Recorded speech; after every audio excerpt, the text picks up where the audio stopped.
최근 북한에서 이 주에 띄우기가 한창인데 사랑하는 자제분까지는 뭐 우리가 그냥 인정할 수 있는 정도, 뭐 충분히 뭐 그럴 수 있다 하는 표현인데 이번에요 좀 의미심장한 표현이 등장했습니다. 향도의 위대한 분들. 뭔 말이에요, 이게? 뭔가 좀 심상치가 않아 보여요. 그러니까 뭔 말인지 잘 모르는 정도의 표현이라는 건 정말 극소수에게 쓰는 표현이 아니겠느냐. 그렇지. 이런 어떤 우리가 논리적인 추론을 좀 해볼 수 있는 건데 이게 어떤 뜻입니까? 예, 그렇습니다. 북한에는 조선말 대사전이라는 것이 있는데요. 그 용어를 보게 되면 향도자란 용어를 어떻게 종이를 내렸냐면 혁명투쟁에서 인민대중을 승리와 영광으로 이끄는 그런 향도자다라는 의미에서 이 향도자라는 의미를 씁니다. 대체로 이 최고 용도자나 그리고 후계자한테 이런 단어를 많이 쓰거든요. 김정은이 4대 세습을 준비하고 이것을 꼭 해야 되겠다라고 결심을 한 것만은 분명한 것 같습니다. 그러니까 이게 북한 주민들을 위해서라도 4대 세습은 무조건 막아야 된다고 저는 보거든요. 막아야 된다? 무슨 소리 하는 겁니까? 무슨 소리 하는 겁니까? 참나 이거. 내래 이럴 줄 알고 만사일을 다 제쳐두고 여기는 류현우 대사를 잡게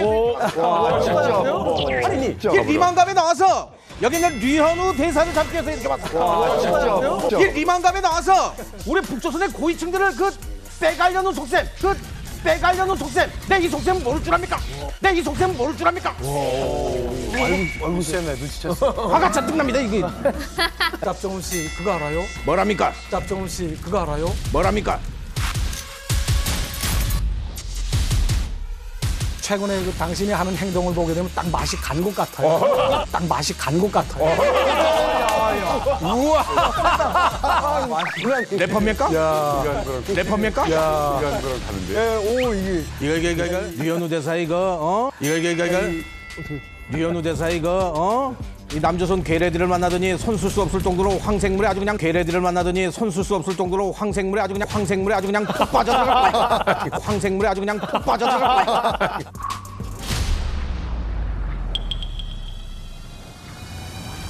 제가 바라는 건 북한 주민들을 위해서라도 이젠 다 모든 걸 좀 내려놓으십사. 다 모든 걸 좀 내려놓으십사 하고 충고를 주고 싶습니다. 최선희가 좀 맞아요.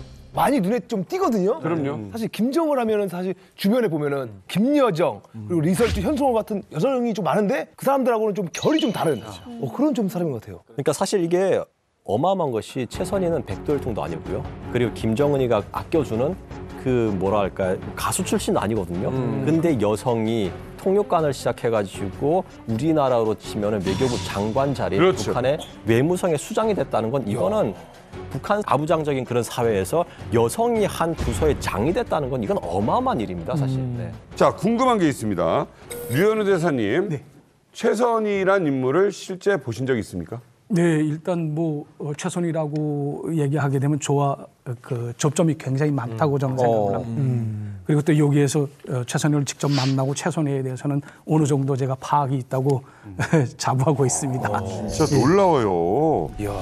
외무성 국장, 그러니까 북미 국장이 된 이후에 최선희가 북미 담당 부상 곧장 한 2년 만에 쭉 올라가거든요. 초고속 승진을 합니다. 네, 근데 저의 장인어른 넣고 보게 되면 1992년에 39실 부부장으로 임명이 돼가지고 16년 만에 39 실장이 되거든요. 그러니까 그리고 또 리용호도 담당 부상이 돼가지고 상이 되기까지 한 거의 10여 년 동안 기일이 걸렸습니다. 그런데 최선희는 단번에 이제 국장에서부터 외무상까지, 그러니까 외교사령탑으로 되기까지 딱 6년이 걸렸거든요. 이거는 정말 물론 실력도 중요하지만 운이 굉장히 뒤따랐다는 걸 의미합니다. 그러니까 이거는 정말 기적과 같은 일이에요. 예, 이렇게 볼 수 있습니다. 그러니까 우리가 이제 주목해야 될 게 사실 이 최선희라는 여자가 도대체 어떤 이 비밀을 갖고 있길래 이렇게 든든한 백을 가지고 전문 관료로서 또 실제적으로 외무성을 쥐락펴락하면서 또 김정은의 곁에서 총애를 받고 있느냐. 이게 좀 궁금한 대목이죠. 자, 그래서 오늘 북한 최초 유리천장을 깨고 여성으로서 외무상 타이틀을 단 최선희. 어떻게 그냥 과연 그 위치까지 갈 수 있었는지, 또 그녀의 배경엔 무엇이 있는지, 또 현재 위상은 어떤지 오늘 이만갑에서 최초로 최선희에 대해서 집중 분석을 해보도록 하겠습니다.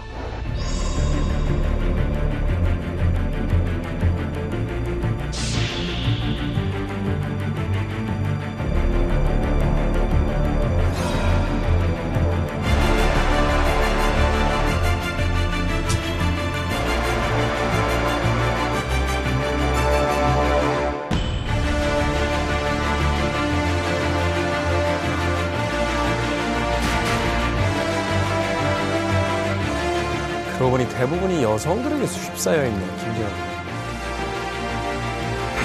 측근에는 이렇게 만든다는 거.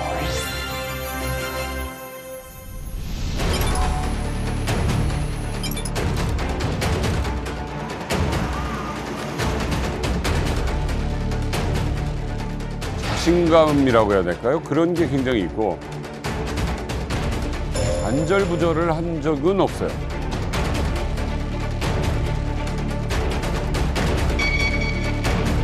자, 보세요. 시진핑과 당당하게 앞에서.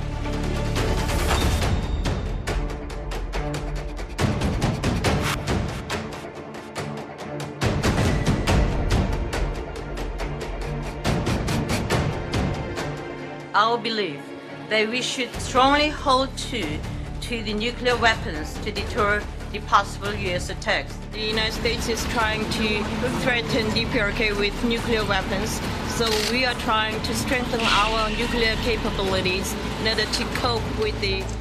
이런 장면. 이거 북한 누구도 못해요. 막 자유롭게 발언도 해버리고.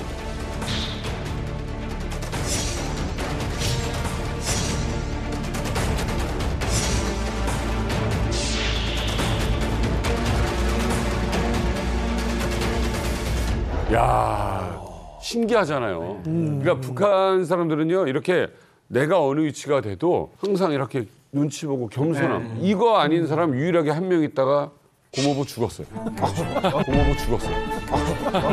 네, 가장 놀라운 거. 여러분, 길 가다가 기자들이 와요, 뉴욕에서. 다른 외무 이런 사람들은 그냥 지나가요. 아니라! 그러고 지나가요. 얘기해요. 프리하게 얘기해요. 그러니까 이거는 이제 북한 그 외교관들이 마음대로 자기가 발언을 할 수 없는 위치에 있는 거는 뭐냐면 언론에 타게 되면 이게 온 세상으로 다 퍼져나가지 않습니까? 그런데 간혹 가다가 내가 이제 김정은의 우중과 다른 발언을 내가 했을 때 그 후 폭풍이 굉장히 세거든요. 목이 막 날아갈 정도로 돼 있기 때문에 이거는 수뇌부의 우중을 잘 아는 사람 이외에는 이렇게 마주설 수 없습니다.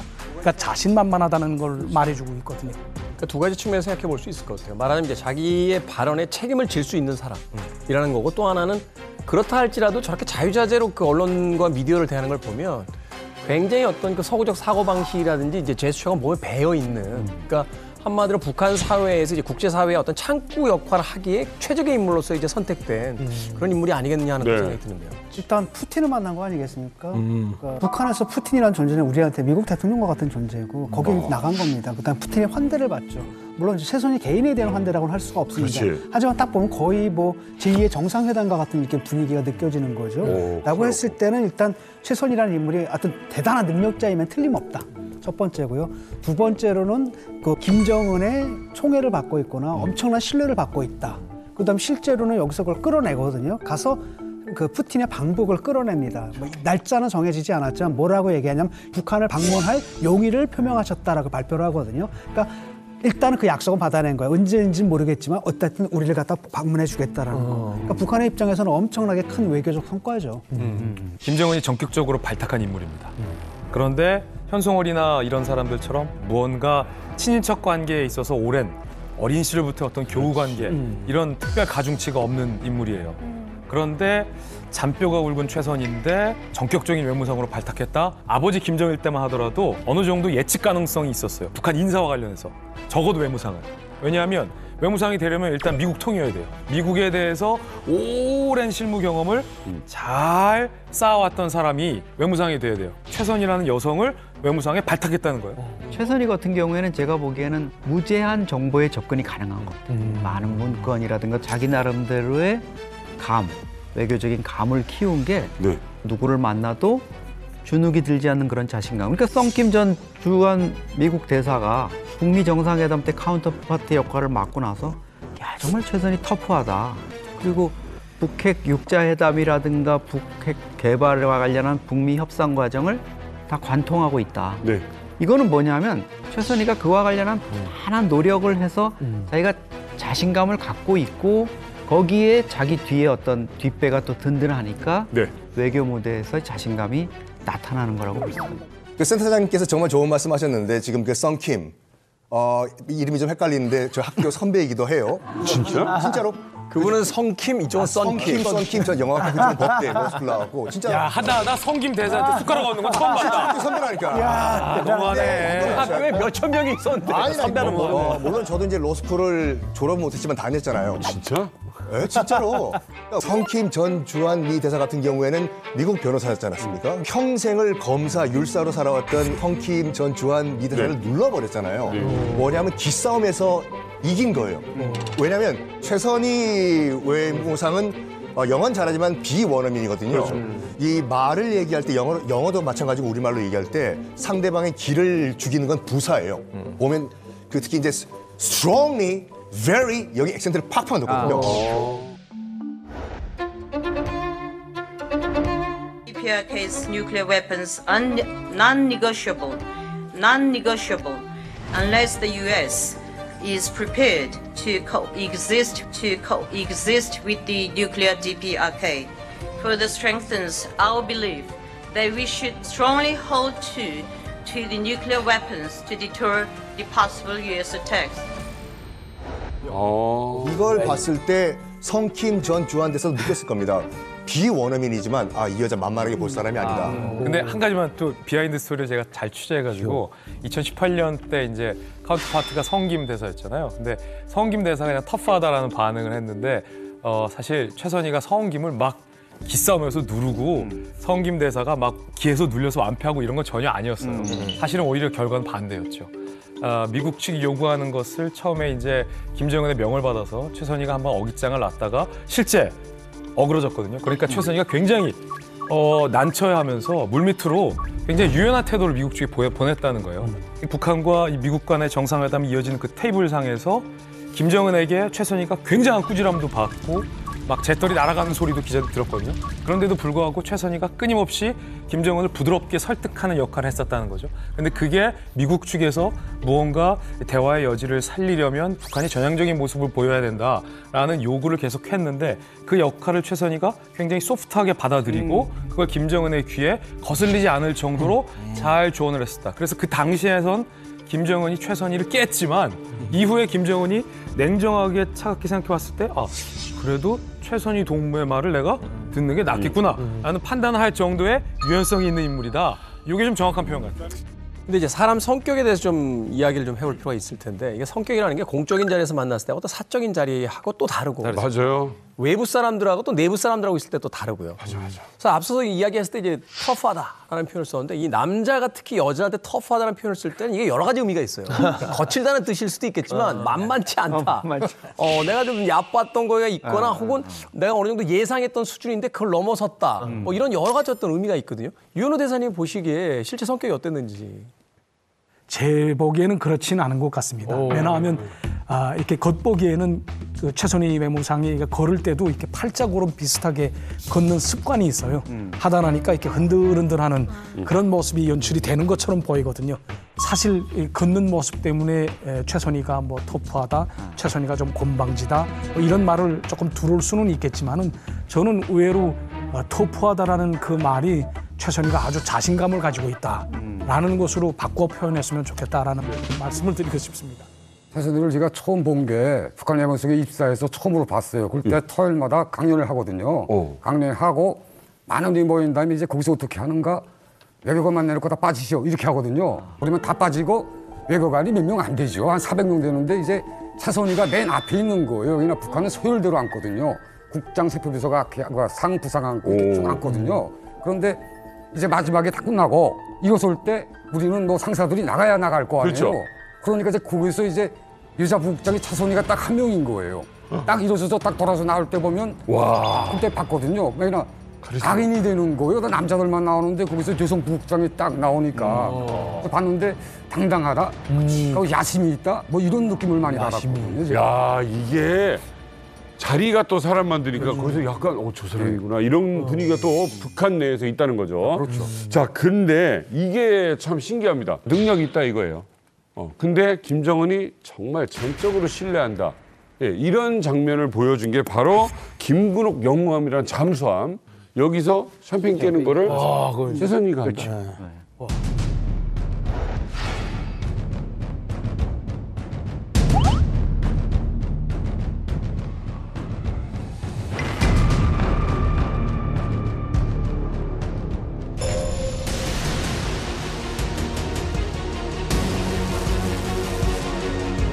이거 그냥 이렇게 야, 저거 진짜 저게 안 다치게 보자기에 넣어가지고 해요.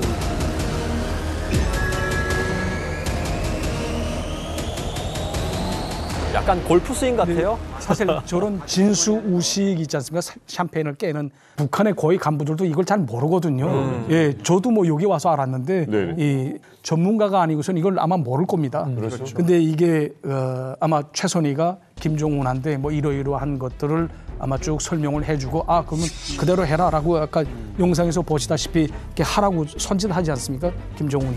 그래서 이걸 아마 샴페인을 까는 그런 장면을 연출을 했다고 생각을 합니다. 근데 이게 그 김군옥 탐이 사실 미국을 어떤 공격하는 핵으로서 제압하는 어떤 그런 임무를 띠고 진수를 하는데 아이러니하게도 이 진수식의 모든 과정은 미국의 잠수함 진수식을 그대로 본땄어요.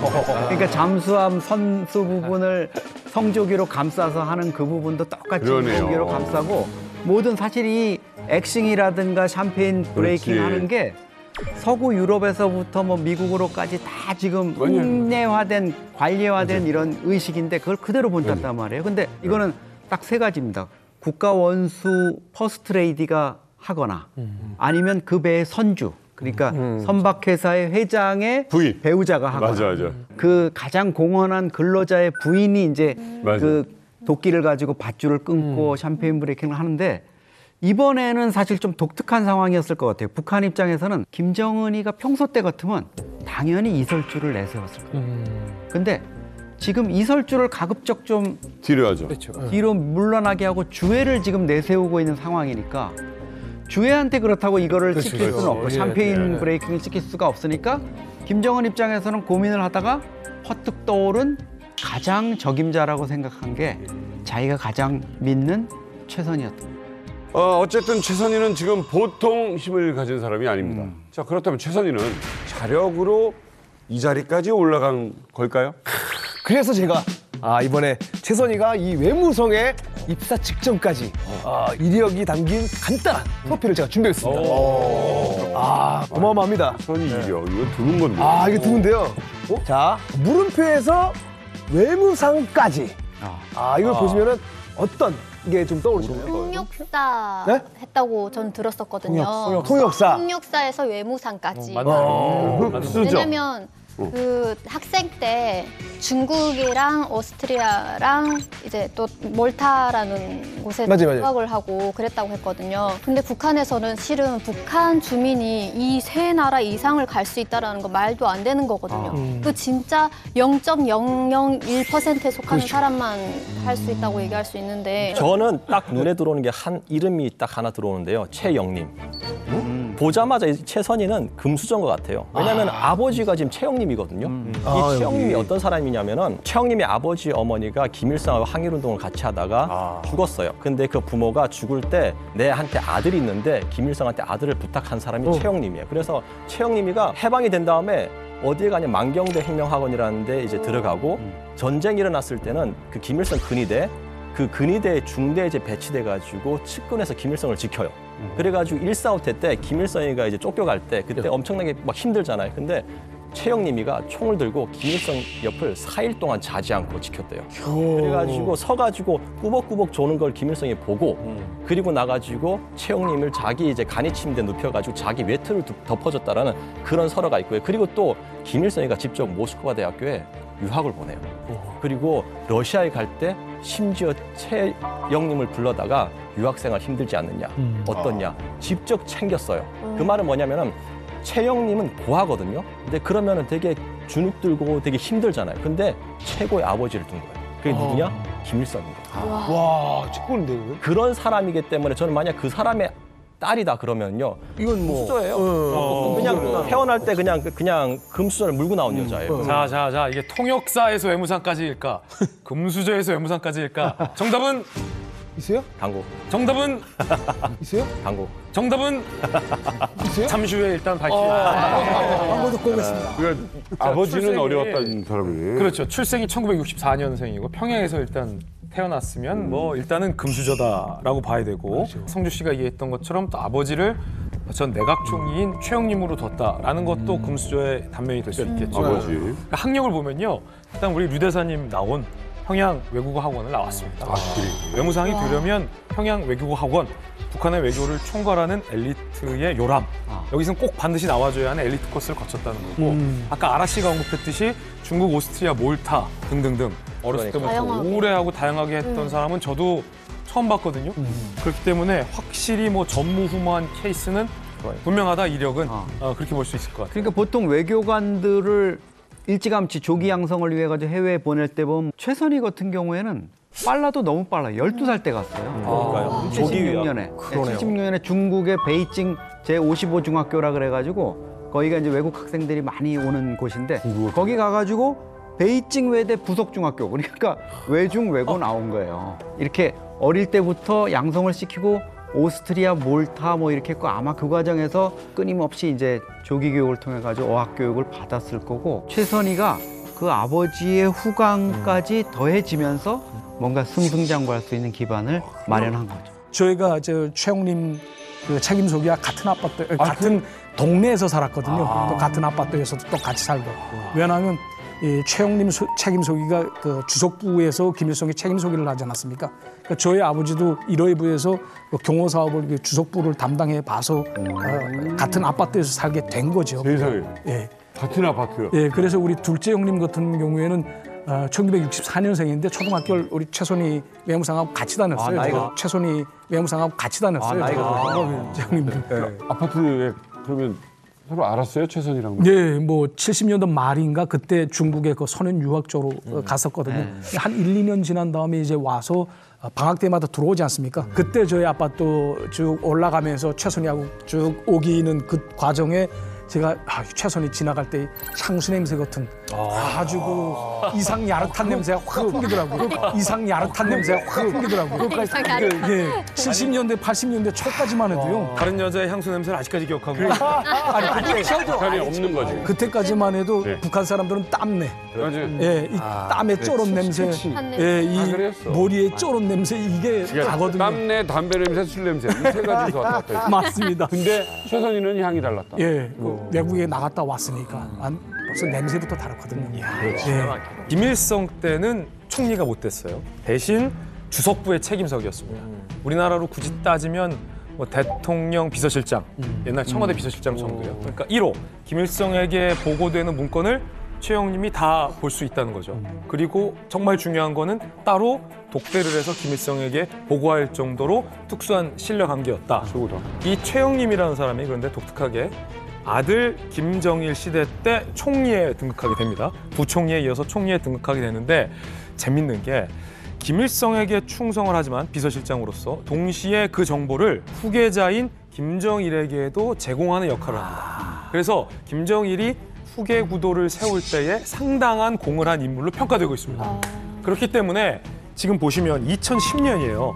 김정일이 밀가루 공장, 민생 현지 지도를 다니는 장면인데 그 곁에 최영림이 동행할 만큼 믿는 사람이었다는 뜻이죠. 그러면 김정은 입장에서는 할아버지 김일성에게 비서실장, 최측근, 김정일이 마지막까지 믿었던 총리, 그리고 김정일의 탄생을 돕는데 결정적인 역할을 한 인물, 그의 딸 누구요?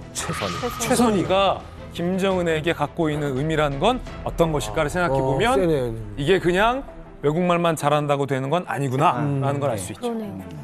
믿음의 뿌리가 깊네요. 네, 최영림의 위상을 보여주는 결정적인 단서가 하나가 있는데요. 그건 2011년 12월 김정일이 사망했을 때 국가장의위원회 명단을 보면 알 수가 있습니다.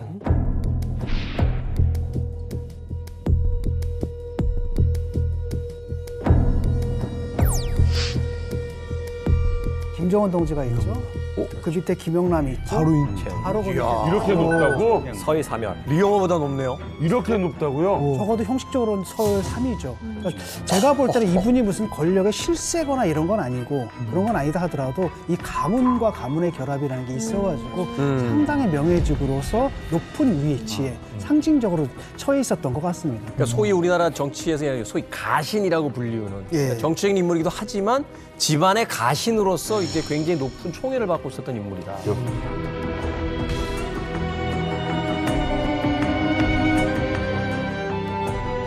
아니 저런 데 있었던 분이야. 근데 있는 점인지 모르겠다니까. 저런 사람이 오래가. 자, 전승절 기념행사 굉장히 크게 했잖아요. 그때 밤에. 전쟁 승리 69돌스를 경축하는 리식이 시작됐습니다.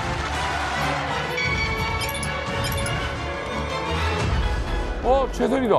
뒤에 맞네.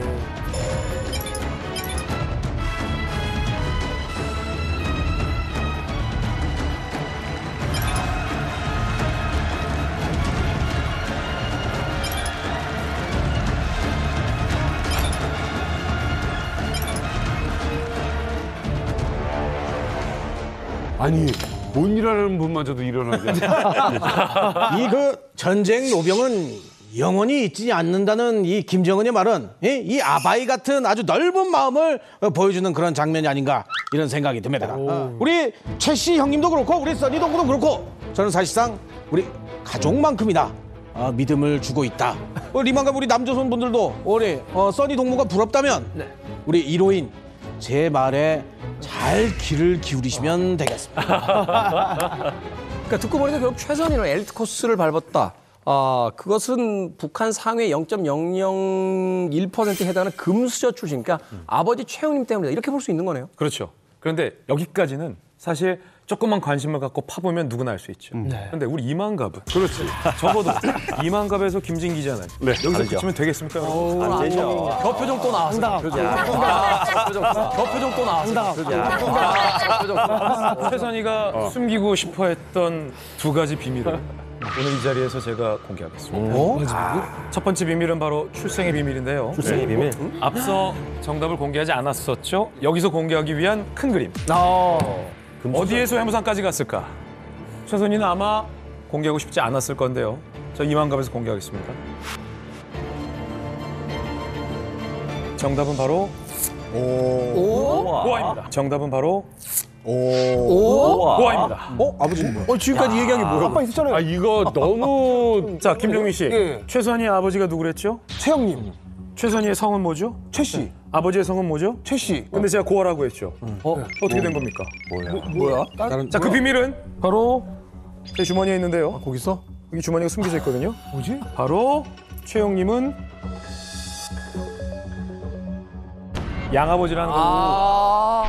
양아버지라는 겁니다. 자, 첫 번째 최선희와 관련된 비밀은 최선희는 고아였습니다. 1965년 1살 때 최선희가 부모를 잃자 최영님이 그녀를 입양해서 최선희를 키운 거죠. 1살 때 입양을 했기 때문에 최영님이 아주 어렸을 때부터 최선희를 자기 딸처럼 쭉 키워왔습니다. 하지만 출생의 비밀은 최선희는 고아였다는 거죠. 그러면 북한 내에서 출생과 이 출신 성분 토대가 매우 중요한 그런 북한에서 고아 출신의 최선희가 북한 외교를 총괄하는 그것도 여성 외무상이 된다라는 것은 북한의 위인전은 없지만 북한 위인전에만 나올 법한 출생의 비밀이었죠. 그런데 놀라운 건 최선희와 관련된 두 번째 비밀이 또 숨어져 있다는 거죠. 두 번째 비밀. 너무 센데? 저는 여기서 봤을 때 고아잖아요. 그 입양됐었잖아요. 입양된 거잖아요, 지금. 근데 저도 북한에서 입양됐었거든요. 근데 북한에서는 입양되는 애들이 많아요. 그게 엄마 아빠가 굶어 죽거나 이렇게 돌아가셔서 입양되는 분들이 있는데, 근데 입양돼서도 사랑을 받고 정말 그 집의 자녀로 이렇게 자라나기 위함의 어떤 목적이 아니라 진짜 일꾼으로 그 일을 어떤 일을 대신해서 좀 시키기 위해서 좀 그게 더 컸었거든요. 그래서 학교를 다닐 수 있다는 거는 전 진짜 불가능한 일이었거든요. 근데 이 최선희 같은 경우 지금 공부부터 완전 차근차근 다 단계별로 다 밟아왔잖아요. 근데 최선희가 이 정도의 고위직에 있는 분과 그 양아빠의 그 사이를 맺을 수 있다는 거는 그냥 일반 고아가 아니라 원래 이 최선희 아빠, 엄마도 최영님의 진짜 친한 절친이던가 정말 깊은 어떤 관계에 있는 분이 아닐까라는 생각이 예리하다. 북한에서 6.25 전쟁이 끝난 다음에 고아들이 많이 생겼어요. 그때 어머니 아버지가 여러 가지 이유로 하여튼 돌아가셨어요. 돌아가셨는데 그때 리당에 많은 간부들이 왔다는 거예요. 와서 이렇게 선별을 하더래요. 그러니까 어머니가 아버지가 북한 당국에 순실하다 돌아가셨으니까 선발하러 왔다는 거예요. 그러니까 무슨 이유인지 모르죠. 그래서 최선희도 말해서 이런 과정 속에서 상황 속에서 선발되지 않았나 이렇게 생각을 하거든요. 제가 지금 생각하는 게. 제가 알고 있기에는 최용님한테 이렇게 슬하에 친자식이 없었기 때문에 그렇죠. 아들과 딸을 입양해서 키웠습니다. 네. 그러니까 아들은 최승호 씨라고 중앙통계국 국장을 하다가 2021년인가 그만둔 것 같더라고요. 네. 그러니까 이게 여기서 말을 해도 될지 모르겠는데. 이게 그 최용림 총리한테 조금 신체적인 무슨 뭘 잘못된 부분이 좀 있는 것 같습니다. 고장이 난 부분이 하나가 있어요. 그 계통으로. 그러니까 아이를 낳는. 아이를 낳을 수 없는 상황이었다. 예, 그렇습니다. 그래요. 그러니까 제가 알고 있는 바로는 만주벌판이 굉장히 춥지 않습니까? 그러니까 이런 거로 해서 이렇게 동상 있거나 뭐 하게 되면 그쪽 그 계통의 본능적인 생식 계통에 큰 문제가 생기는 거로 알고 있습니다. 자, 김진 기자님. 화두를 너무 세게 던졌네요. 아니, 제가 지금 주머니에 손 뺐어요, 안 뺐어요? 안 뺐어요. 여기 뭐 하나 더 있다는 거. 제가 최선희와 관련돼서 잘 안 알려져 있는 두 번째 이력을 좀 공개할 거예요. 뭐야. 두 번째 제가 준비한 최선희의 비밀은 바로 이겁니다. 바로 이혼했어요? 돌싱녀라는 겁니다. 돌싱. 북한이라는 사회에서 그것도 이혼한 경력, 이력을 갖고 있는 여성이 유리천장을 깨고 외무상에 오른다? 이건 쉽지 않은 이름은 분명해 보입니다. 더군다나 고아 출신의 돌싱에. 그리고 이 북한 사회에서 남녀가 이혼하는 경우도 있어요. 요즘 들어 꽤 많아지고 있습니다. 특히 평양에 있는 뭐 고위층 같은 부분은 많이 이혼하는 경우도 있어요. 근데 지금 북한 평양에서 이혼하는 경우는 남편이나 아내가 둘 중에 주로 남편이 이 북한 고위층의 정치에 휘말려서 온 가족이 다 이렇다면 멸족이 당할 위기에 처했을 때 처가라도 좀 구하자, 처자식이라도 구하자라는 이유로 일부러 이제 이혼을 해서 끊어내는 경우. 그런데 그런 경우가 아니라 이 최선희의 이혼 같은 경우는 정확한 사유는 알려지지 않지만 남편과의 성격적 차이 때문에 이혼을 한 걸로 알려져 있다. 중요한 건 그럼에도 불구하고 김정은이 묻지 않고 최선희를 외무상에 올렸다는 점이죠. 실제로 이제 북한에서는 이혼했다는 그 경력이 있게 되면 대체로 간부 사업으로 발탁을 시키지 않습니다. 그걸 통해서. 왜냐하면 간부 문건에 이게 딱지가 붙거든요. 그러니까 북한에서는 가정 이 자체가 사회의 한 세포로 규정되어 있습니다. 맞네. 예, 그러니까 이 사회의 한 세포로 규정되어 있는 가정 혁명화도 제대로 못하는 사람이 어떻게 온 사회의 혁명화를 할 수 있냐 이런 것으로 이제 쭉 흘러가는 거죠. 제가 있을 때 우리 과장이 이혼한 적이 있었어요. 과장이 그때 외무성에 있을 때 외무성 과장이 이혼을 했거든요. 근데 북한에서는 이 교람이 누구한테 있는가를 따지질 않아요. 일단 공무원이기 때문에 그때 사유가 유승한테 있었거든요. 배우자한테. 그렇지만 이 과장은 거기서 그 책임을 지고 노무자로 내려가서 일을 했거든요. 노무자로요? 예. 그러니까 사유는 여자가 무슨 여러 가지 뭐 성격 차이나 뭐 이렇게 해서 여자가 바람을 피든지 이렇게 해서 이혼을 한 거예요, 사실은. 그렇지만 너는 가정 혁명화를 잘못했다. 그렇지. 그렇기 때문에 너는 이유가 어떻든지 간에 너는 혁명화 내려가라. 그래서 그게 경한 처벌이에요. 원래는 외무성에서 나가야 되는 거예요. 북한은 공직사회에서 있다가 이제 이혼만 하게 되면 무조건 공직사회를 떠나야 됩니다. 이게 룰로 돼 있거든요. 이제 이야기들은 많이 돌 거 아닙니까? 인간적인 면모 뭐 이런 거에 대해서는 평은 없었어요. 제가 보건대로는 아주 유머러스하고 상당히 그 부하들을 아끼는 그런 모습을 제가 좀 봤거든요. 2017년에 6월 달로 기억이 됩니다. 그때 제가 출장차로 이제 평양에 들어가는 도중에 제가 베이징에 들렸었거든요. 근데 이제 최선희 국장도 이제 스웨덴의 대표단으로 회의에 참가하고 귀국하는 길이었습니다. 베이징 주재 북한 대사관은 안에 큰 요인숙 같은 그러니까 합숙이 있어요. 그러니까 그 안에서 이제 쭉 그 오고 가고 하다가 마주친 겁니다. 최선희가 그러더라고요. 이거 내가 대표단 단장인데 그래도 우리 단원들 3명 저녁에 식사도 못 하는데 좀 어떻게 좀 저녁 식사 좀 조직해 줄 수 없냐라고 물어보더라고요. 식사를 조직해달라. 최선희 정도의 위치에 간 사람도 식비가 없다라는 건 사실은. 근데 이제 대체로 북한에서는 국가 비용으로 그러니까 재정 총알을 받으면서 국가 비용을 이제 쓰는데 워낙 가난한 국가다 나니까 뭐 푼푼하게 대표단 요비를 진짜 배부르게 줘본 역사가 없습니다. 1인당 3.5유로예요. 3.5유로를 주는데 3.5유로 한 끼 식사가 3.5유로도 대표단 식사인데. 저와 같은 경우에는 이제 해외에 주재하고 있는 그런 상주 송원이 아닙니까? 그러니까 이 경우에는 제가 외하루 월급을 받습니다. 안에 그 북한 내부에서 네. 3,000원 내지 한 네, 4,000원 정도가 아이고. 되거든요. 0.5달러도 안 됩니다. 네네. 그러니까 이런 사람하고 이제 베이징에서 만난다 하게 되면 제가 도덕적으로 인사 삼아 식사를 한 끼 내야 되거든요. 그렇죠. 그러네. 그런 상황이기 때문에 할 수 없이 제가 알겠습니다라고 이야기를 하고 최선희를 비롯해서 그 대표단 4명이 있었거든요. 5명이서 같이 저녁 식사를 한 끼 했습니다. 이제 쭉 식사를 하는 자리인데 그 제가 기억에 남는 건 겁니다. 최선희가 그 리더다운 그런 느낌이 왔던 게 뭐냐면 식사 도중에 뭐 누구는 이번에 통역하느라고 정말 수고했어. 이젠 용어 많이 늘었네. 다른 사람한테 또 이번에 그 보고서람 쓰고 그 정말 수고 많았어. 뭐 이러면서 이렇게 하나하나 칭찬을 해주더라고. 예. 잘 세워주는구나 사람을. 그래서 내가 조금 있으면 뭐 돼갔는데 하는 느낌이 들더라고요. 예. 또 뭐 다른 거 요구 안 했어요? 뭐 그 다음에 저보고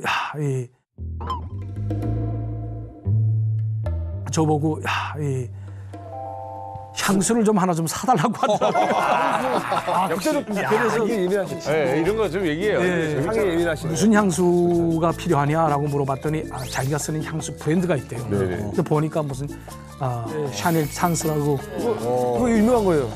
이 향수를 제가 베이징에 있는 소우드공항 면세점에서 그때 당시 한 100달러가 조금 넘었거든요.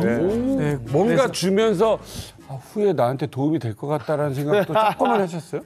그런 생각은 전혀 없었습니다. 왜냐하면 여성이 일부상이라든가 상이 된다는 건 상상도 할 수가 없었던 일이에요. 그리고 이제 맞네. 북미 국장이 저하고 아무런 접점이 없는 그런 사이가 아닙니까?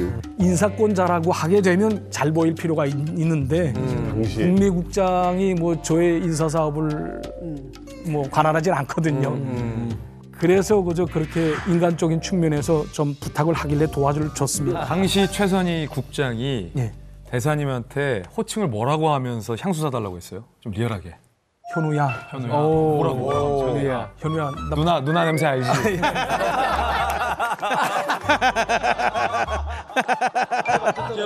고아 출신이었던 그녀가 북한 최고 자리 중에 하나죠. 여성 최초로 외교부 장관 자리에 해당하는 외무상까지 오를 수 있었던 그 특별함에 대해서 알아보도록 하겠습니다. 네, 안녕하십니까. 기다리게 감사합니다. 자기 결심을 명백히 할 것으로 보입니다.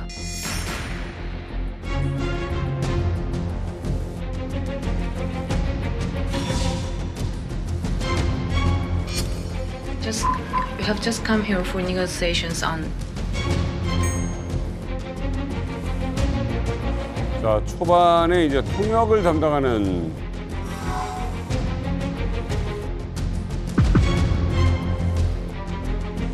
여건이 되면 트럼프 행정도 하고 돼야 하죠.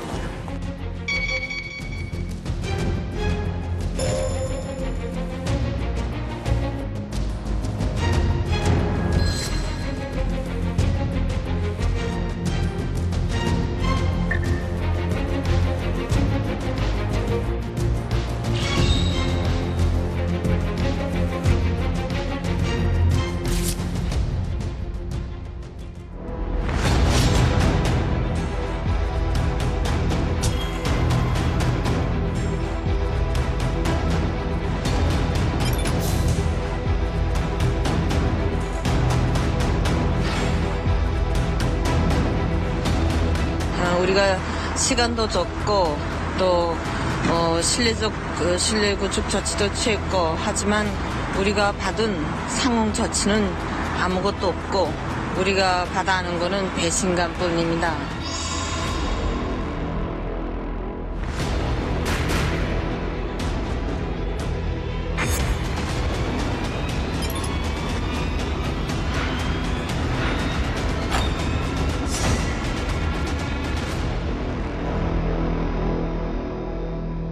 개구리도 사실 올챙이적 시절이 있잖아요. 그렇죠.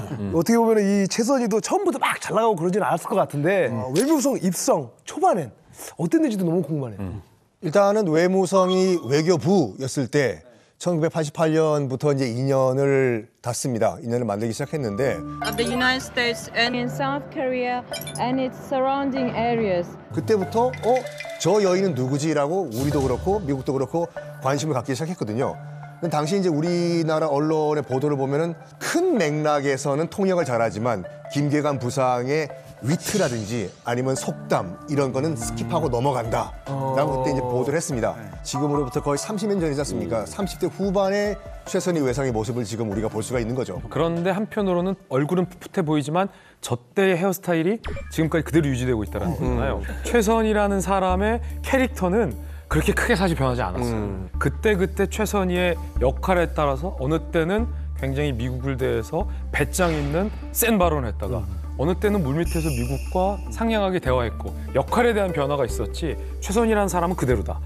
자, 머지않아 최선희가 외교부 수장에 나중에 오르게 될 결정적인 일이 최선희에게 그리고 북한에게 발생하게 됩니다. 뭘까요? 정답은 바로 육자회담입니다.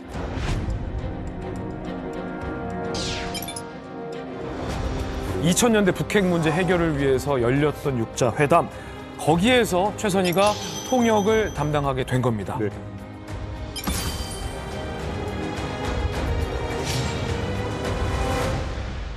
이때는 최선희 안 보였어.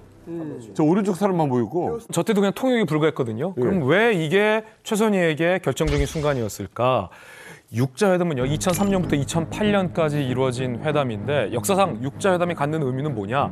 적어도 북한에게 있어서는 미국, 대한민국, 중국, 일본, 러시아가 북한의 핵 문제에 대해서 어떤 패와 어떤 카드를 갖고 있는지 그리고 회담장에 나와서 어떤 패는 감추고 어떤 패는 내놓는지를 바라볼 수 있는 북한 역사에 있어서의 살아있는 교과서 같은 북한의 핵 협상의 교과서판이 바로 이 육자회담이거든요. 근데 최선희는 외무상의 어린 시절부터 통역을 하면서 그 패를 본 거예요. 북한이 핵 협상에 임하려면 어떻게 해야 하는구나. 한국이, 미국이 우리한테 어떻게 하는구나. 이거를 통역 현장에서 최선희가 몸으로 배웠던 거죠. 요게 나중에 최선희가 대미 외교 라인의 수장으로 되는 결정적인 양분이었던 거죠. 육자회담 때 보면 영어가 사실은 되게 뭐랄까 유창해요. 유창하다는 말은 뭐냐면은 억양이 좋다는 것이 아니라 커뮤니케이션 딜리버리가 상당히 좋아요. 네. 북한의 그 뉘앙스도 정확히 전달하는 걸 보면서 그런 걸 아마 중요하게 북한 정부가 평가를 한 것 같아요. 그리고 실제로 빌 클린턴 그 전 대통령이 북한을 방문했을 때도 통역을 맡게 되거든요.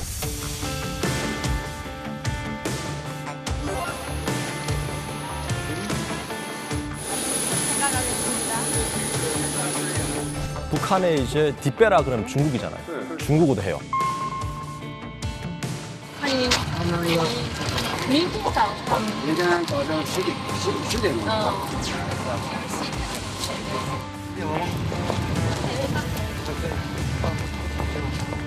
와, 몇 개 국어를.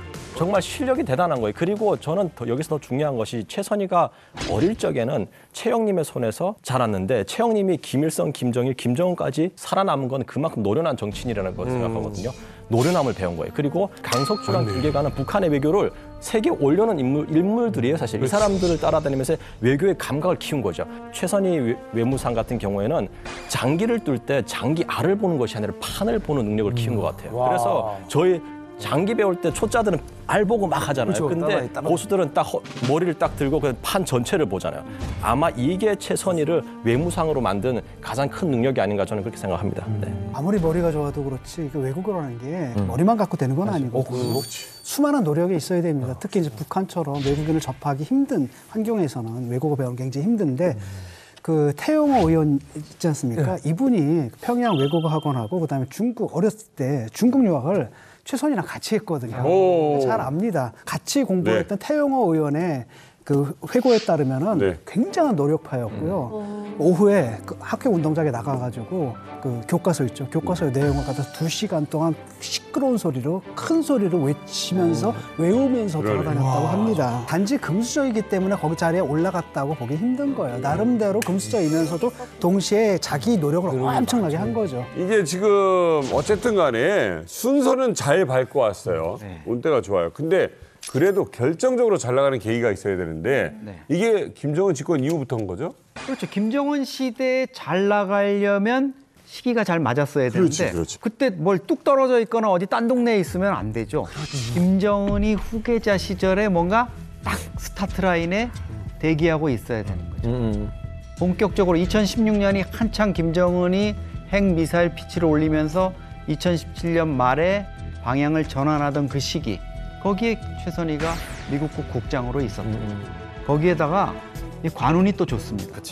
뭐가 잘 되려면 바로 위에 있는 고참이 좀 뭔가 삐끗하거나 뭐 헛발을 헛쳐서 좀 이렇게 돼야 되는데 한성열 유엔 대표부에서 잔뼈가 굵고 외무성의 부상으로 미국 쪽을 한참 주도하고 나가던 한성열이가 이때 미국의 고용 간첩이다 이런 혐의로 해가지고 보위부에 전격적으로 체포가 돼요. 2016년에 승진한 지 2년도 채 되지 않아서 우리로 차관급인 외무성 부상이 되는 거예요. 초고속 승진. 2년만. 요거 조금 부연 설명을 해드리자면 제가 2016년 8월에 평양에 있었거든요. 네네네. 2016년에 인사 변동이 조금씩 일어난 게 뭐냐면 외무상이었던 이수용이 국제비서로 가면서 외무상으로 리용호가 됩니다. 리용호가 미국 담당 부상이었거든요. 북미 국장이던 한성열이 미국 담당 부상이었던 리용호의 자리를 꿰찬 겁니다. 국장이 비지 않았습니까? 이 국장 빈 자리에 부국장이었던 최선희가 이제 올라가는데 아까처럼 이혼한 경력, 여자라는 경력 뭐 이런 것 때문에 지금 조금 좀 논의가 좀 많았었던 것으로 알고 있습니다. 근데 이제 김정은과 김계관 일부상 사이에 계속 오전에 뭐 혹은 오후에 계속 전화 연결을 계속 가지거든요. 김계관 일부상이 국장으로서 최선희 이상 더 다른 여성이 없다. 왜냐하면 그 누구보다도 미국 담당국에서 잔뼈를 굴고 왔고 30년 동안 그리고 또 미국에 대해서 가장 프로페셔널한 그 사람이 지금 현재는 최선희밖에 더 없다. 중요한 사안이기 때문에 원수님께 말씀드립니다. 라고 얘기를 해서 그 자리에서 그래? 그럼 내가 시킨다는 걸 해. 해서 그 즉석에서 해결이 되거든요. 이게 누군가가 있어야 되거든요. 국장이 된 거예요. 그래서 이제 한성열이 없어지면서 그 자리를 또 운이 좋게 또 쭉 깨차고 올라가. 이게 관운인 거죠? 야 정말 진짜 타고났구나. 예, 타고났는데 준비까지 돼 있는 사람이라는 거지. 그리고 이때 외무성 부산까지 올라온 최선희에게 정말로 황금과 같은 기회가 또 하늘에서 또 왔게 되는 지금도 황금줄이 몇 개인데. 바로 최선희를 북한 외교 사령탑으로 이끈 두 번째 결정적인 장면인데 북한 역사상 최초였죠. 바로 제1차 북미 정상회담이 딱 외무성 부상일 때 최선희 앞에 찾아온 겁니다.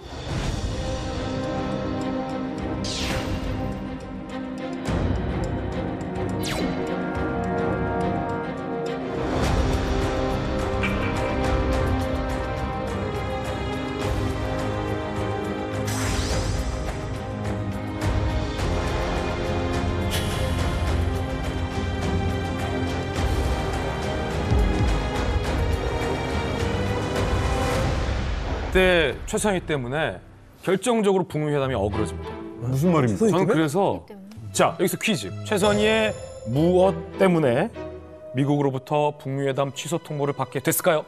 최선희의 뭘까요? 최선희 뭐요? 두 글자요? 밀당? 정답은 최선희의 막말. 막말? 예, 막말 때문에 미국이 북미 회담을 취소 통보합니다. 기억나요. 자, 맞아요. 최선희가 당시 북한에게 리비아식 핵 포기를 요구했던 미국의 당시 마이크 펜스 부통령을 향해서 막말을 했어요, 최선희가. 동민 씨, 과연 최선희는 미국의 부통령에게 뭐라고 막말했을까요? 한창 맨날 쓰는 게 이제 승냥이, 미제 승냥이 이런 거 하는데 이거만 더 셀 것 같거든요, 뭔가 느낌이. 이런 아둔한 얼뜨기. 이런 아둔한 얼뜨기. 이런 아둔한 얼뜨기. 제가요? 아니 종민 씨한테 한 게 아니라 그때 최선희가 미국의 부통령에게 한 표현이 아둔한 얼뜨기. 얼뜨기? 널 종민이한테 연기로만 보이지는 않았어. 진짜 많이 들은 것 같아요. 아 좋아요. 그런 표현을 썼다고요? 맞아요. 여기에 더해서 최선희가 뭐라고 했냐면 회담장에서 볼지 핵 대결장에서 볼지는 미국의 처신에 달려 있다. 라고 압박을 해요. 최선희가 북한이 굉장히 한번 대범하게 미국의 요구에 한번 튕긴다라는 느낌이었거든요. 이렇게 튕겨도 미국은 설마 취소 못하겠지. 라는 예상으로 이렇게 한번 세게 던진 건데 이 발언을 문제 삼아서 미국이 그래? 너네 한번 그럼 취소해봐. 니네가 쉽지. 라고 해서 예상치 못하게 전격 취소 통보를 한 거예요. 상당히 북한이 그때 당황했습니다. 그걸 지켜보는 기자들도 이게 이렇게 번질 사안은 아닌데 결국 북미 회담이 어그러진 거는 이 최선희의 말 때문에 어그러진 게 된 겁니다. 시킨 거예요, 뭐예요? 시켰어? 이제 그 우리 써니 동무가 그래도 미국한테 지지 않기 위해서 강하게 나가는 건 전 맞다고 봅니다. 미국의 펜스 대통령이 뭐라고 얘기했냐면 너 가다피 된다라고 얘기를 한 거예요. 북한의 입장에서 참을 수가 없었던 거죠. 한마디 딱 했는데 또 트럼프가 누굽니까? 협상가거든요. 완전 비즈니스맨이잖아요. 그래? 뭐 튀겨본 겁니다. 너희들 어차피 못 깬다. 알고 튀겨버린 거죠. 그러니까 이제 그때부터 이제 북한에서 오히려 그냥 딱 굽히고 들어갔던 거죠. 자, 그런데 결론적으로 이야기하자면 어찌됐건 최선희 때문에 지금 북한 입장에서는 가장 필요한 그 북미 정상회담이 깨졌거든요. 네. 이거 외교인세에서 어떤 결정타 같은 것이고 북한 사회를 우리가 이렇게 쳐다봤을 때는 거의 뭐 숙청이라든지 이제 국제무대에서 완전히 아웃되는 상황 아닌가요? 일단 뭐냐면은 이제 그 당시에 이제 김정은이 뭐라고 했냐면 뜻밖의 통보라 유감이지만 시간과 기회를 줄 용의가 있다라고 넘어갔어요. 그러니까 만약에 이제 최선희가 북한 김정은과의 사전 교류 없이 그냥 자기 독단적으로 그 얘기했다. 죽어야죠, 그럼요. 이제 최선희 같은 경우에는 어차피 마이크 펜스한테 이런 뭐만 멍청이 해봤자 마이크 펜스한테 한 건 아니라고요. 트럼프들하고 한 소리죠. 그렇죠. 그러니까 트럼프는 정치인이 아니라 사업가 비즈니스맨이라는 걸 알고 있어가지고 밀당을 할 것이다라는 걸 알고 있었던 거를 김정은한테 조언을 한 것이 아닌가. 지금 여기서 굽히고 들어가시면 안 된다고. 그렇죠. 한번 판을 깨더라도 한번 강하게 한번 깨는 척 해보자고. 그러면 저쪽에 한 번 더 얘네들 세게 나오네 하면서도 나올 것이다 라고 외교적 조언을 한 것이 아닌가.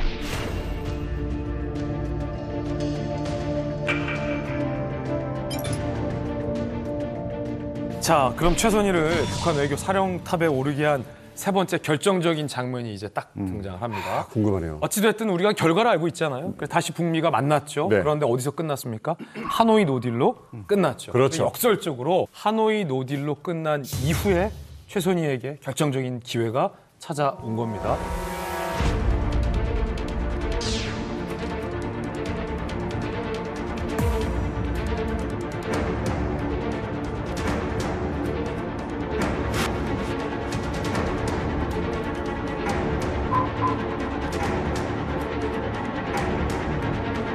Basically, they wanted the sanctions lifted in their entirety, and we had to walk away from that particular suggestion.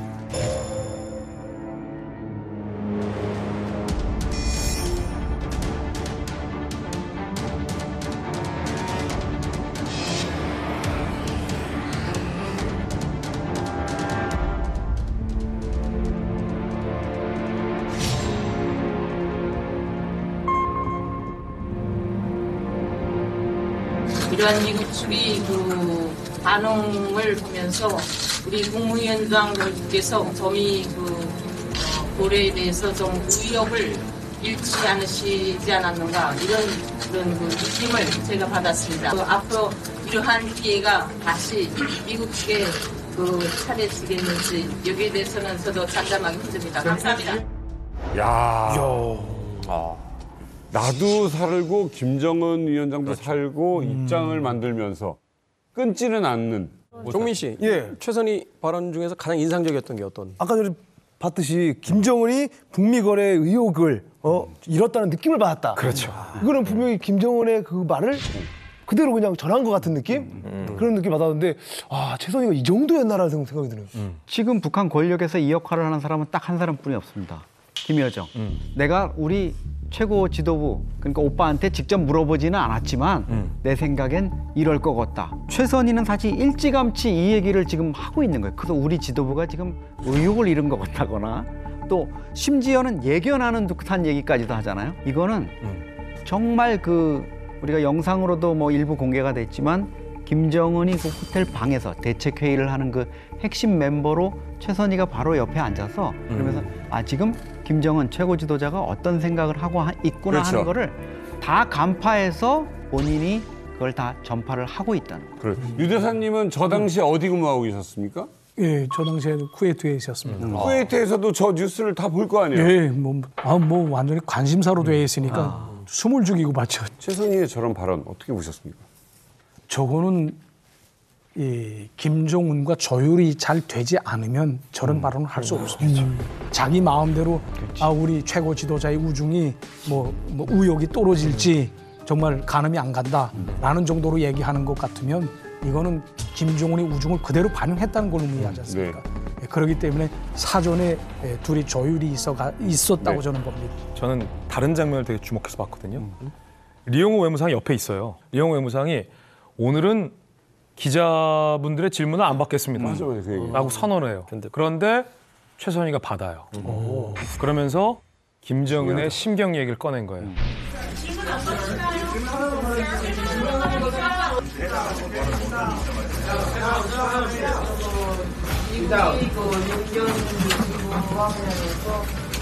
이해가 잘 가지 않아서 하는 그러한 느낌을 받았습니다. 좀 의욕을 잃지 않으시지 않았는가 이런 그런 느낌을 제가 받았습니다.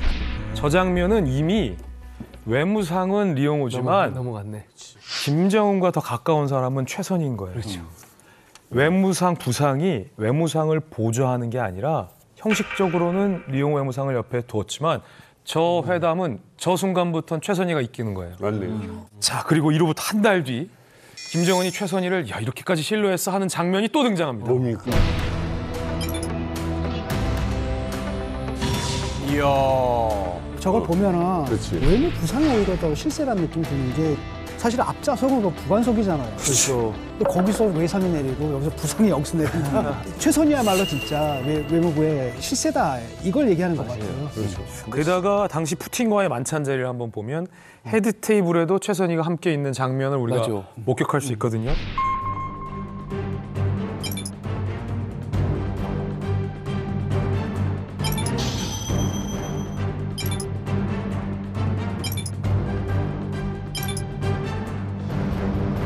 저는 한 가지 또 추가하고 싶은 것이 최선희가 이제 하노이 회담, 뭐 싱가포르 회담이 뭐 노딜로 끝난 다음에 김정은에게 출구 전략도 제시를 했다고 저는 봅니다.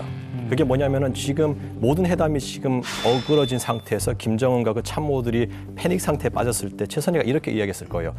노딜로 끝났지만 장군님 얻는 거 있습니다. 왜냐하면 김일성 대원수님께서 김정일 장군님께서 못한 것을 장군님, 원수님은 이미 해내셨습니다. 그것만 보더라도 국내에서는 김정은에 대한 신뢰와 김정은에 대한 이제 경이감이 막 솟아오르는 거죠. 그렇게 봤을 때 초기 집권이 이제 안정되고 김정은이 외교 무대에서 자기의 그 능력치를 보여준 것만으로 해도 이것은 우리가 얻는 회담이었습니다라고 분명히 출구 전략을 제시를 했을 것 같습니다. 최선희가 김정은의 우중을 가장 잘 안다고 저는 생각을 합니다. 이게 또 어떻게 잘 알 수 있냐면 이 부상이 돼서 김정은과 다이렉트로 전화 연결을 가질 수 있었던 그 기회가 찾아옵니다. 이제 2017년 말부터 시작해서 일부상이었던 김기관이 이렇게 다리를 좀 잘 못 쓰거든요. 그래서 저희 장인어른의 그 이야기에 따르면 이제 행사 같은 데 이제 가게 되면 김정은이 김기관 일부상을 찾는다는 거죠. 이렇게 손주순하면서 오라고 하게 되면 어린애처럼 아장아장 걸어서 김정은은 한 대까지 온다고 해요. 그 정도로 이렇게 관절이 매우 나빴거든요. 그래서 이제 김정은이 김기환 일부상이 이때까지 수고를 많이 했는데 저게 황해남도 달천에 그 온천 치료하는 달천 온천이라고 있습니다. 매 해마다 가서 3개월 동안 치료를 받고 오거든요. 2017년부터. 그러다 나니까 이 외무성에서 제기되는 모든 사업과 관련돼서는 일부상 대신에 최선희가 이제 전화를 받게 되는 거죠. 와. 그러면서 이제 또 동아줄을 잡게 됩니다. 와. 럭키. 못 받았다, 유다. 예, 럭키가 계속 찾아오는 것이죠. 그 단 한 번의 기회가 자네들의 운명을 바꿀 수 있는 법입니다. 그 기회가 왔을 때는 이 잡아야 성공한다. 그렇죠. 이걸 아주 명심들 하셔야 됩니다. 그래서 우리 외무성에서도 무슨 말이 있냐면 기회는 바람과 같아서 잡지 않으면 날아간다는 거죠. 기회가 왔을 때 무조건 잡아라. 기회를 잡는 사람이 있으면 그 기회를 놓치는 사람도 있습니다. 이 하노이 노딜 사건이 왜 난리도 아니었거든요. 이제 북한의 대대적인 숙청바람이 불 거다. 특히나 이제 이용호 그 당시 외무상 같은 경우는 뭐 사형이 됐다. 충격적인 뭐 카드라 통신까지 이제 들려오기도 했었는데. 소문이 있었어. 올 2월 베트남 북미 정상회담을 전후로 뉴스를 가득 채웠던 북한의 비핵화 협상팀이 석 달 가까이 자취를 감췄습니다. 그 바람에 지금 평양에선 숙청의 피바람이 불고 있다는 주장이 나오고 있습니다.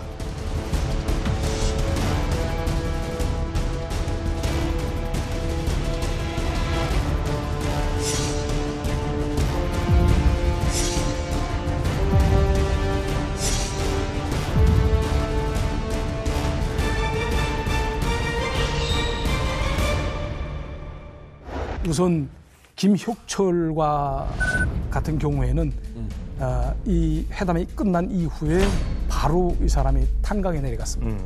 예, 혁명화 조치로. 그래서 노동혁명화를 한 6개월 동안 하고 다시 올라와서 지금 현재는 당 국제부의 산하에 있는 연구소에서 연구원으로 일하고 있습니다. 그다음에 신혜용이라는 그 통역이 있잖아요. 그 신혜용은 이제 혁명화는 아니고 이 사람은 외무성에서 나가가지고 그 외무성 바로 뒤에 인민대학습당이라고 있습니다. 인민대학습당 자료조사처 연구사로 근무를 하고 있는 것으로 알고 있습니다. 그리고 김송혜가 있잖아요. 김송혜는 저평통 소기구에 있다가 저 통전부 정책실장으로 이렇게 돼 있었다가 지금 하노이 회담 이후에 또 이제 혁명화를 내려가거든요. 그래서 혁명화 내려가서 이분은 농장에 내려갔었던 걸로 알고 있습니다. 진짜 그런 데로 보내버렸어요? 예, 보내죠. 노동혁명화 해야 되니까. 그래서 내려가서 한 6개월 동안 있다 다시 올라와서 지금 현재는 지금은 어떻게 됐는지 또 모르겠네요. 저평통 소기구로 다시 들어갔습니다. 이 여자는. 하노이 회담이 결렬되고 당시 떠들썩했던 리용호 외무상 그 숙청설 저렇게까지 기사가 났는데 그 진실은 대체 어떤 건지도 궁금하네요. 제 생각에는 리용호가 숙청이 된 거라는 얘기는 좀 사실은 맞지 않는 것 같습니다.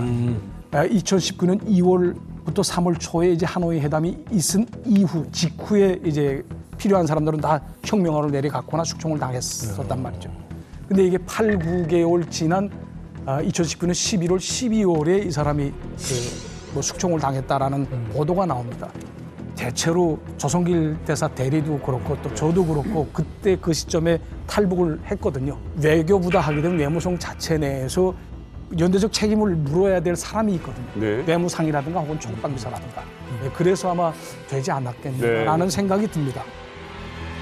최선희가 지금까지 북한의 대미 외교를 담당하는 수장으로 버티고 있었던 건 지금까지 류 대사님이 말했던 노력, 운, 실력, 김정은의 믿음도 있지만 전 세계에서 미국의 리더십 변화를 가장 밤새도록 고민하는 나라 한 곳을 뽑으라면 일본, 대한민국, 이스라엘, 이란, 북한이에요. 북한. 그러면 트럼프가 다시 대통령이 될 가능성이 상당히 있다라는 사실을 전 세계에서 그렇게 되기를 바라면서 기대하면서 준비하면서 바라보면서 예측하면서 보사 지내는 사람은 북한밖에 없다는 거죠. 그렇기 때문에 최선희가 떨어지지 않은 별처럼 보이지만 혹 트럼프가 재선에 실패한다면 최선희의 운명은 어떻게 될까?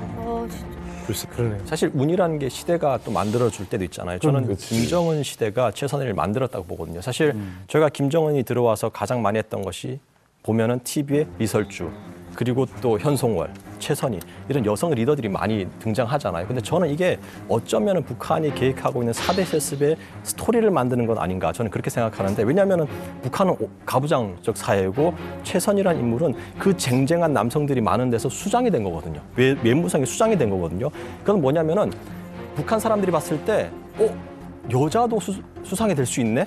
근데 나중에 그러면은 김주애가 북한의 지도자가 됐을 때 일종의 뭐랄까 미리 최선희를 통해서 충격요법을 주고 외교부 수상도 여자가 되는데 지도자도 여성이 될 수 있지 않나라는 그런 상상을 하고 그런 스토리를 만들기 위한 하나의 그 발판으로서 최선희가 지금도 그렇고 앞으로도 쓰이지 않을까 저는 그렇게 봅니다. 자, 어떻게 보면 이제 2024년이 이제 시작이 되고 벌써 이제 1사분기가 지나가는데 올해 뭐 저희들이 여러 번 이야기했었습니다만 국제적인 이벤트가 많죠. 일단 러시아는 끝났어요.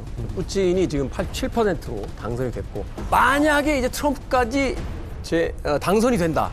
최선희 입장에서 날개를 다는 거죠. 그렇지. 왜냐면 양쪽 북한 입장에서 가장 중요한 양쪽 정상을 다 경험해봤고 또 가장 근접해서 어떤 외교를 펼칠 수 있는 그런 어떤 역할을 할 수 있는 사람이기 때문에 올 한 해 이 최선이 가능할지 모르겠습니다만 미국 대선에 개입할 그런 어떤 북한이 뭐 미국 선거에 개입할 주제는 못 되고요. 그것도 뭐 러시아 정도나 돼야지 그거 할 능력이 있는 것 같고 푸틴은 이미 이제 또 완전히 그 종신 집권에 그 발판을 마련했고 여기다가 트럼프까지 되면은 북한으로서는 굉장히 한번 기대해 볼 만도 하거든요.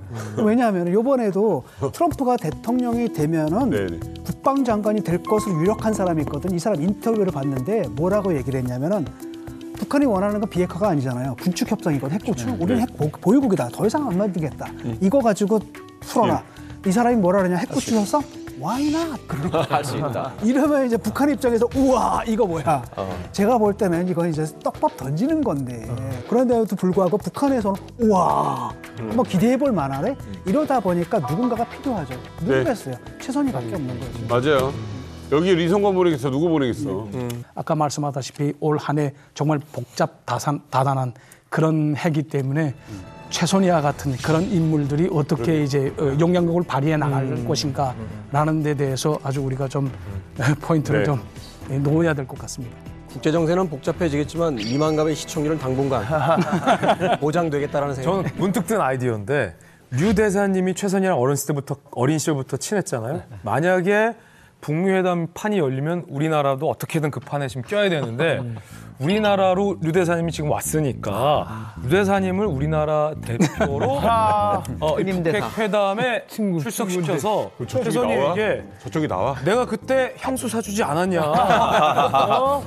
향수 100달러짜리였는데. 북미 회담장이 평양이다. 가시겠습니까? 특사로? 좀 생각해봐야 목숨이 대롭거든요. 그러니까 뭐 말이 외교지 외교가 어디 있습니까? 지금 오직 한 군데 미국하고만 지금 대화하는 곳이잖아요. 그러니까 미국 대선이 어떻게 되느냐에 따라서 최선희의 활약도 방향을 좀 잡을 수 있지 않을까라는 생각을 해봅니다.